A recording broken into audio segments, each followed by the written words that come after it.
Assalamualaikum semuanya. Balik lagi dengan saya, Bang Malik. Dan kali ini saya akan menceritakan alur film yang berjudul American Man. Yo, pertama-tama Bang Malik menanyakan kabar kalian dulu nih semuanya. Semoga dalam keadaan baik semua. Film ini sendiri dirilis tahun 2017, di mana mengisahkan seorang pilot yang terlibat sebuah kasus penyeludupan narkoboy dan juga senjata api. Dan bagaimana keseruannya? So, langsung saja ke alur cerita filmnya.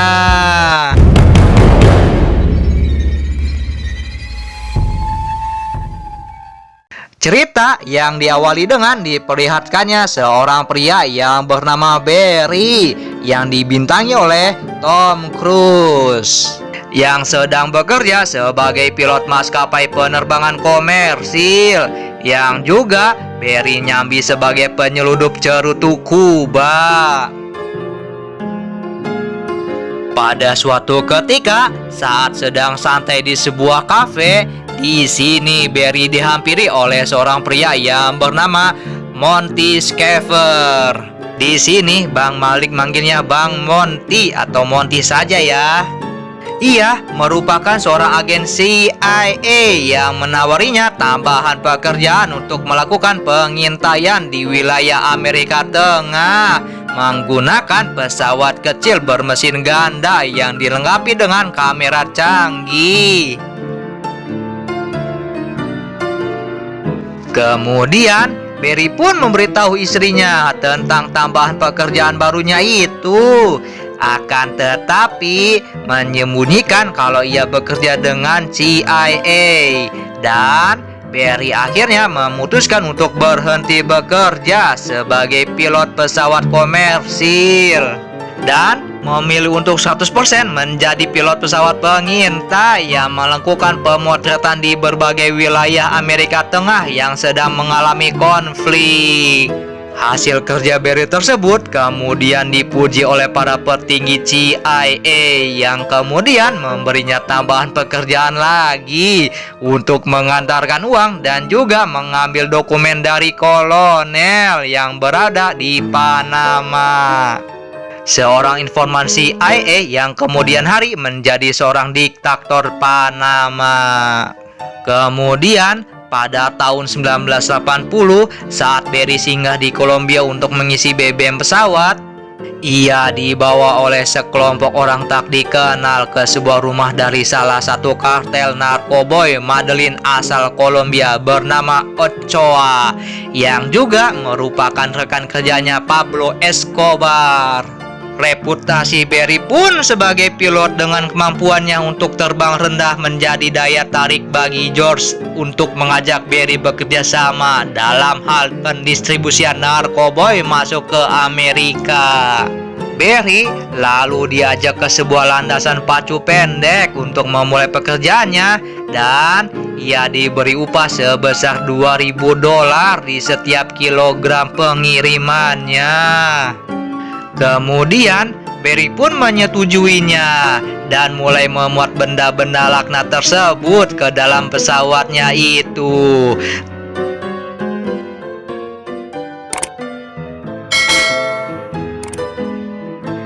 Kemudian mengirimnya dengan cara melemparkan dari atas pesawat di sebuah tempat di Louisiana. Di penerbangan perdana tersebut akhirnya berhasil juga si Barry ini, dan mereka pun merayakannya bersama di kediaman George. Dan tak lama kemudian pasukan militer Kolombia pun datang dan menyergap mereka semua, termasuk juga dengan si Barry. Para karakter tersebut tentu dengan mudahnya keluar bebas dari penjara. Sementara itu, Barry harus meringkuk di dalam tahanan. Dan beberapa saat kemudian, Monty pun datang untuk memberitahukan kepada Barry kalau rumahnya di Louisiana akan digerebek oleh polisi setempat pada esok hari pukul 6 pagi. Monty pun kemudian membebaskan Barry dengan syarat tambahan pekerjaan baru. Selain itu, Monty juga menyarankan Barry untuk bersama keluarganya pindah ke sebuah tempat yang sudah disiapkan oleh CIA di Mena, sebuah kota kecil di Arkansas, Amerika. Pada pagi hari buta, Barry tiba di rumahnya dan membangunkan seisi penghuni rumah dan langsung berangkat menuju ke Mena. Sesampainya ke tempat yang dimaksud, Barry sudah ditunggu oleh si Monty untuk dibawa ke sebuah hangar pesawat berikut landasannya. Dan ternyata seluruh isi hangar dan juga keseluruhan wilayah seluas 800 hektar tersebut adalah milik Harry yang diberikan oleh CIA. Akan tetapi dengan syarat agar Barry kembali bekerja mengantar senjata AK-47 untuk diberikan kepada pihak kontras dan juga pejuang pro-demokrasi bentukan CIA yang ada di Nicaragua. Barry lalu kembali ke rumahnya dan menyerahkan tas yang penuh berisi uang kepada istrinya Lucy yang terus mengomel-ngomel sedari tadi karena belum terbiasa hidup jauh dari kota besar. Beberapa hari kemudian, Barry pun mulai mengantarkan senjata yang dimaksud Monty ke pihak kontras yang ada Nicaragua. Akan tetapi, ternyata pihak kontras justru lebih tertarik kepada uang daripada senjata. Pihak kontras pun bekerja sama dengan kartel Kolombia untuk saling barter.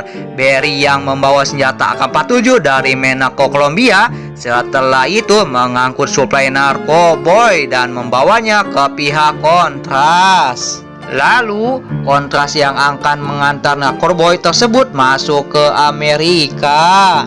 Bisnis jasa logistik Barry semakin menanjak naik. Pekerjaannya pun semakin berat dan membuat Barry harus merekrut 4 orang temannya yang lain untuk membantunya dalam bisnis logistik barang-barang laknat itu. Monty lalu mendatangi Barry dan memberitahukannya kalau CIA akan meminjam sebagian lahan itu untuk dijadikan kamp pelatihan perang bagi pejuang kontras. Barry pun bersama dengan 4 orang lainnya ditugaskan untuk mengangkut puluhan para pemuda katro asal Nicaragua untuk dibawa ke Mena. Akan tetapi, bukannya untuk berlatih, beberapa orang dari mereka malah kabur karena sudah bosan dengan perang. Singkat cerita, finansial Barry pun semakin membaik. Di kota kecil itu, ia menjelma menjadi sultan. Dan beberapa fasilitas umum pun ia perbaiki. Banyak perusahaan-perusahaan fiktif yang ia dirikan di wilayah itu dan juga sekaligus memperkerjakan sebagian besar warga di sekitarnya. Kemudian, istrinya Barry pun menjadi sosialita dengan segudang barang-barang mewah. Puluhan juta dolar ia masukkan ke berbagai bank lokal di Mena. Berkilo-kilo emas ia simpan. Hampir di setiap sudut rumah ia menyimpan uang cash. Dan bahkan saking banyaknya uang cash yang ia punya, si Barry ini mesti menguburnya di halaman belakang rumahnya dan juga di dalam kandang kuda. Pada suatu hari, seorang pria datang ke rumahnya Barry yang ternyata pria itu adalah adiknya Lucy yang bernama JB yang kemudian diberikan pekerjaan oleh Barry di hangar menjadi cleaning service.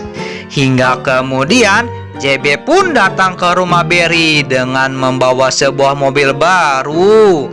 Dan dengan santainya JB pun mengaku kalau uang yang ia pakai untuk membeli mobil tersebut ialah saat sedang membersihkan hangar.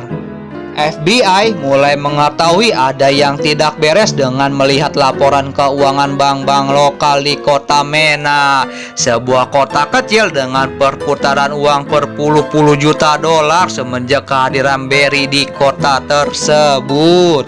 Karena terlalu kepo dengan kondisi tersebut, FBI mengutus seorang agen untuk menyelidiki hal tersebut.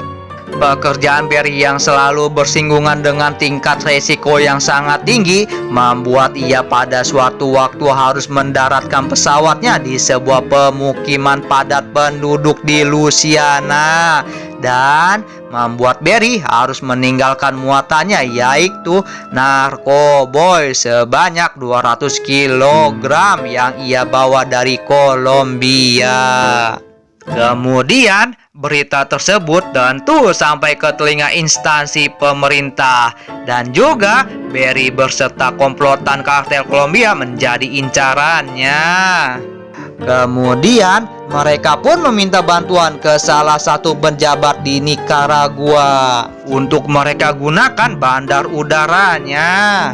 Singkatnya, FBI mulai mengendus kejanggalan demi kejanggalan yang terjadi di kota Mena. Sedangkan program pelatihan perang kontras tidak berhasil dan para pejuang itu pun akhirnya dipulangkan. Yang mana itu berarti kontras kerja Barry dengan CIA akhirnya harus berakhir. Seluruh file-file dan dokumen-dokumen yang berhubungan dengan program kerjasama Barry pun mulai dibumi hanguskan oleh CIA. Sadar kalau ia sedang dalam kondisi bahaya, Barry pun berserta teman-temannya juga berupaya memindahkan seluruh benda terkutuk itu dari hangarnya. Akan tetapi terlambatlah sudah. Barry akhirnya ditangkap oleh pasukan gabungan dari berbagai instansi secara bersamaan. Barry dan komplotannya kemudian langsung dihadapkan ke Jaksa Agung di wilayah Arkansas yang mengancam akan memenjarakan seumur hidupnya. Akan tetapi penahanan tersebut tidak berlangsung lama. Karena Barry pun kemudian dibebaskan oleh Jaksa Agung yang dapat perintah langsung dari Gedung Putih. Kemudian Barry pun dibawa langsung ke Washington DC dan membuat kesepakatan khusus dengan para petinggi untuk menjebak lawan politik Amerika di Nicaragua, yakni kelompok komunis. Dan tugas Barry hanyalah dokumentasikan bukti foto keterlibatan kelompok komunis tersebut dengan kartel narkoboy asal Kolombia. Singkatnya, pesawat besar pun disiapkan khusus oleh pihak Gedung Putih, lengkap dengan kamera pemantau canggih di dalamnya. Barry bersama temannya kemudian berangkat dan kemudian tiba di bandara Nicaragua dan disambut dengan todongan senjata dari pasukan komunis. Akan tetapi, tak lama kemudian George pun datang dan menyelamatkan mereka berdua. Kemudian Barry menemui Pablo Escobar yang ada di dalam hangar dan meyakinkan kalau kondisinya baik-baik saja. Di sana, Barry pun berhasil mendapatkan foto-foto bersejarah tersebut dan menyerahkannya kepada pihak Gedung Putih yang senang dengan hasil kerja si Barry. Tapi setelahnya, Gedung Putih pun merilis foto-foto tersebut ke media sebagai bentuk propaganda untuk menghancurkan komunis. Yang mana di dalam foto tersebut terlihat jelas wajah si Barry. Dan publikasi tersebut jelas saja merusak kepercayaan pihak kartel Mendelin pada si Barry. Dan Barry pun kecewa kepada petinggi-petinggi Gedung Putih karena merasa dikhianati. Beberapa waktu kemudian, FBI pun datang ke rumahnya si Barry dan langsung mengambil seluruh harta bendanya si Barry dan yakin dirinya akan masuk penjara. Disinilah Barry menyarankan istrinya Lucy untuk kembali ke Louisiana. Akan tetapi ternyata si Barry hanya dihukum 1000 jam pelayanan masyarakat oleh pengadilan. Tapi di sini ia masih jadi buronan dari pihak kartel narkoboy yang membuat Barry harus hidup berpindah-pindah dari suatu tempat ke tempat lainnya. Was-was kieu hidup si Berry teh nya jadinya. Aduh, parah dah. Pada akhirnya Berry pun kelacak oleh pihak kartel narkoboy itu, yang membuat Berry akhirnya meninggoy karena tertembak. Dan film pun selesai. Nantikan alur film berikutnya dari saya, Bang Malik. Yoyoy. Yoi, akhirnya selesai juga alur film American Made. Ih, rame sih ini film, asli dah. Udah enak-enak jadi pilot, malah jadi kurir narkoboy. Coba si Berry teh lah. Emang sih, apa tuh, penghasilannya banyak banget. Saking banyaknya sampai dikubur-kubur eta teh duitna. Lah, Berry bersyukur atuh maneh teh jadi pilot, malah jadi kurir narkoboy. Kurir narkoboynya nggak nanggung-nanggung guys. Berry teh, si siapa namanya, aku lupa dah nih, siapa namanya yang punya narkoba teh, si Pablo Escobar. Wih, kartel narkoba yang paling terkenal. Aduh, parah dah ini si Berry, duitnya banyak banget.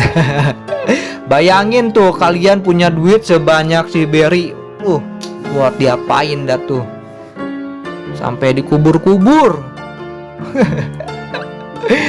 Oke, Bang Malik mah menyarankan lah hidup mah apa adanya lah, selalu bersyukur. Ya kalau nggak cintai pekerjaan ya harus banget cinta dengan pekerjaan yang kita punyai. Ya contohnya masih banyak sih yang belum kerja gitu kan di luar sono, ya kita yang bekerja yang kayak gini ya harus bersyukur gitu loh. Masih banyak di luar sono yang merasa kesusahan.